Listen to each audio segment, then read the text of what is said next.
Hi everyone and welcome back to my channel. Today we are going to be going over 10 books that I would really love to reread this year. I don't get to do rereads very often because I have a lot of books on physical CBR, over 600 in fact, so lots to try to get through, lots that I don't even own that I want to get to, so it makes it really hard in my brain to go back and reread books even though there are so many that I love so dearly, and the reason I keep them is because I want to be able to reread them. So this year I'm going to definitely try to get to at least these 10, if not more. Some of them are because I absolutely love them and I just want to reread them. Some of them are because I did enjoy them and I need to read them again before I get to the rest of the series. So without further ado, let's just jump right into it. First up, we have one that I enjoyed, but I never ended up finishing the series, so I want to reread it so that I can actually make progress with this series, and that is The Beautiful by Renee Adi. I don't know if I pronounced that last name right. I'm sorry about that. This is set in 1872 New Orleans, and it's about a young woman who flees her life in Paris and goes to New Orleans and works there helping as a dressmaker. One of the girls from a convent where she's staying is found dead, and she is actually the second girl to turn up in recent weeks unalived. So after the third murder, New Orleans becomes gripped by the terror of a serial killer on the loose, and the young woman featured in here, she starts thinking that she sort of has an inkling as to who is responsible for this. This is a vampire book, which was really, really fun when I first read it. The writing in here is very, how do I describe it? Elegant is the word that I want to use, which sounds very odd, but it's very atmospheric. It really makes you feel like you're in New Orleans at this time period, and which is in and of itself very atmospheric. New Orleans is a very culturally rich town, and I've never been there, but I really want to. Like, I've heard incredible things about it, and you can definitely see some of that shine through in this book. So I think I need to read the third and fourth one, if I remember properly. So I'd love to get to this, that way I can finally get into those rereads. Then we have one that I'm just obsessed with and I want to read it again. I don't know when the second one of this is coming out, but this was one of my favorite reads of last year. This is Heir of Illusion. You guys are probably sick of hearing me talk about this by now, but this is about a wraith who is indebted to the king. She's kind of working as his assassin. She literally has a collar around her throat that if she doesn't do what he says, it ends up choking her. She is determined to find a way out of this servitude and find this like object that will break this collar and get her out of this once and for all. But at the same time that she's trying to do this, in rolls sort of an emissary from another area working for his king, and he is trying to find the same object. They end up deciding to join forces, but this is very much like an enemies to lovers. They absolutely hate each other, knife to the throat a couple different times, but not in like a cliche tropey sort of way. Like, it really worked in this book. The twists that this took were fantastic. The ending of this, like jaw on the floor, really, really, really, really loved this book. Like, the whole wraith concept was really unique and fun too, so can't wait to read that one again. Then we have an historical fiction that I read in college, I believe, and I actually saw it on the bookshelf at a used bookstore, and I saw it, I'm like, wow, you know what, I really want to reread this. I really loved this. This is set in 1960, and it follows three sisters who were found near their wrecked jeep at the bottom of a 150-foot cliff on the north coast of the Dominican Republic. The official state newspaper reports their death as accidental. It doesn't mention that a fourth sister also lives, nor does it explain that the sisters were among the leading opponents of General Trujillo's dictatorship. It doesn't have to. Everybody knows of the Las Mariposas, the butterflies. In this extraordinary novel, the voices of all four sisters and the three that died and the survivors speak across the decades to tell their own stories, from hair ribbons to secret crushes to gunning and prison torture, and to describe the everyday horrors of life under Trujillo's rule. It's just a beautiful story, based on true events about these four sisters and just the hardships that they faced, that this country faced in 1960 under this dictatorship's rule. I love learning about new countries, and not new countries, but like new history for countries that I don't know about because I didn't learn about it in school, and I love doing it through fiction books that take these stories and turn them into something beautiful is not the right word, but captivating, and also educational at the same time. And I remember really loving this when I read it in college. So I'd love to read it again, just kind of remind myself what the storyline is. Then we have a chunky one. We have When the Moon Hatched by Sarah J. Parker. I did really enjoy this when I read it, and the second one is coming out this year. But I really want to reread this because there was so much to this world that I would love to remind myself before I get into the second one. And I think I'd still just enjoy it just as much the second time. This is about an assassin for a rebellion group, and she is sort of thrown off her axis when a rival bounty hunter turns her world upside down. Blood spills, heart breaks, and Ray finds herself imprisoned by the Guild of Nobles, a group of powerful fae who turn her into a political statement. Crushed by the loss of his great love, Khan took the head of a king and donned his melted crown. Now on a tireless quest to quell the never-ebbing ache in his chest, a clue lures him into the capital's high-security prison where he stumbles upon the imprisoned Rabe. Echoes of the past race between them. There's more to the story than meets the eye, but some truths are too poisonous to swallow.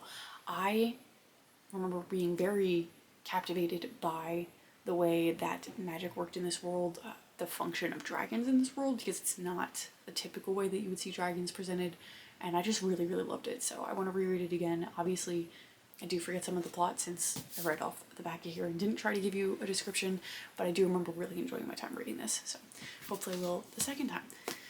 Then we have a couple thrillers in this stack, actually. The first one is Her Final Words. This is about an FBI agent who takes a confession from a very young girl saying that she killed an even younger boy and she carved a mark into his chest. She went to this FBI office specifically, this location specifically, to talk to this FBI agent, and the agent's like, I think there's a little bit more going on here. Will you let me go to this town for a couple days and sort of investigate what's happening here? And the stuff that she stumbles across, the way that she finds out that this is not the first child that has ended up dead.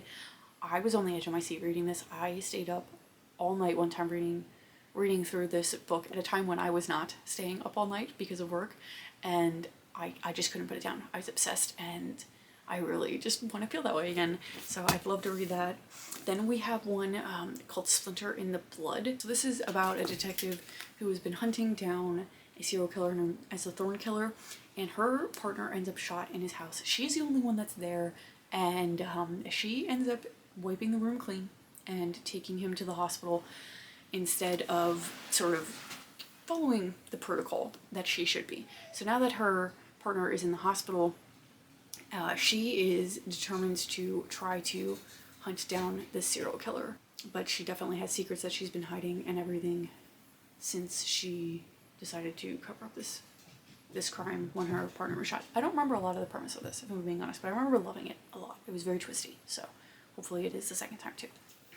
The next book on my list, like I said, is another thriller. This is Unsub. This is actually part of a series. This is one where I read like the first three and I need to get to the last one, but because of all of the twists and turns that this series takes, I really want to remind myself what happens. But this is also following a detective who is hunting down a serial killer. It is actually somebody known as the Prophet, and every time he kills someone, he carves this mark, the sign of Mercury, into his victim's chest. And the fun twist in here is that her father was actually a detective as well. He was hunting down the same serial killer, and it kind of drove him mad. Like, everybody says that he kind of lost a little bit of himself while he was doing this, and then this guy disappeared. Nobody figured out where the Prophet went. Maybe he was dead, maybe he was in prison for something else, but nobody had heard from him. So they thought he was gone, and now all of a sudden he has reappeared, and the daughter is determined to figure this out for herself, for her father, but there's concerns that she's going to get so wrapped up in these messages and the taunting from this Unsub that she might lose herself as well. This is, like I said, a 4-book series. I was obsessed reading for the first 3, and then it took a while for the 4th one to get out, and then I just haven't gotten to it. So I'd love to do that this year. I keep saying that, though. Like, this is not the first time I've said that about this book. Then we have maybe a weird one. It's The 9 Lives of Chloe King. I forget if this is like a series all in one, or if this is just one long book. But I remember watching the CW show and loving it. So I bought the book. And I don't remember if I liked it as much as the CW show. This is one that I keep looking at on my shelves going, do I still want to keep this? Do I want to unhaul it? Did I love it as much as the show? Or am I just remembering the nostalgia from the show whenever I think about this? So I would like to reread it for that reason. This is about a 16-year-old named Chloe King who is a normal girl who goes to class most of the time, fights with her mom, and has crushes on a boy or two. But when she turns 16, she finds out that perhaps she isn't normal after all.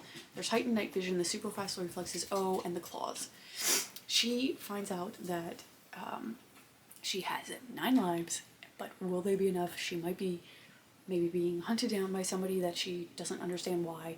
It's pretty much like these people that are like descendants of the Mai or something like that. I can't remember. It's like an ancient Egyptian thing where kind of like cat people, where they have 9 lives. And like I said, I loved the CW show before they canceled it, so we'll see if I still love the book or not. And then the last one is actually a duology, which is House of Pain and Blood and City of Mirth and Malice. I was obsessed with this 2-3 years back maybe when this first released, and I still talk about it quite frequently. I'm sure you guys recognize these covers, and I would just love to get back in this world. This is like a marriage of convenience, like an arranged marriage trope throughout here, and it's set in a kind of like post-industrial world, very Peaky Blinders vibes with like the atmosphere and the setting. In this world there are like just regular humans, and then there are remnants. Remnants are descendants of gods, and they have different elemental powers, like there's vampires, there's air wielders, different stuff like that. Remnants live in Remnant Row, and they are divided by the river. The main female character in here, her family owns the railroad company, but it's been going under. They have money problems, like they're very close to going bankrupt. And the main male character is like sort of in charge of a Remnant Row, and his problem is that a lot of remnants are going missing, and he's not entirely sure why, but nobody's willing to investigate this because they're remnants. So he agrees to marry Camilla and help her family get out of debt if she is willing to use her sort of status to investigate what is going on in Remnant Row. And just the way that this world expands from there, the storyline just goes absolutely berserk. It's great. I love it so much. The tension between these two is fantastic. Like I said, there's air wielders. He happens to be one of them. He has a middle hand with an air wielder. We're just going to leave it at that. It gets very fun.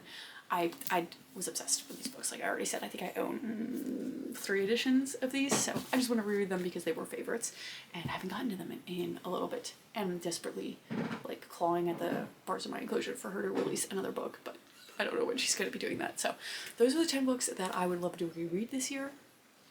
If you guys have any that you're planning on rereading this year, please let me know. If you haven't read any of these, you should definitely check them out, or at least the ones where I said like, yeah, I'm positive that I ended up loving them, and that's why I want to reread them. So yeah. Anyway, that is all for this video. Thank you so much for watching if you've made it this far, and I hope to see you in another one very soon. Bye!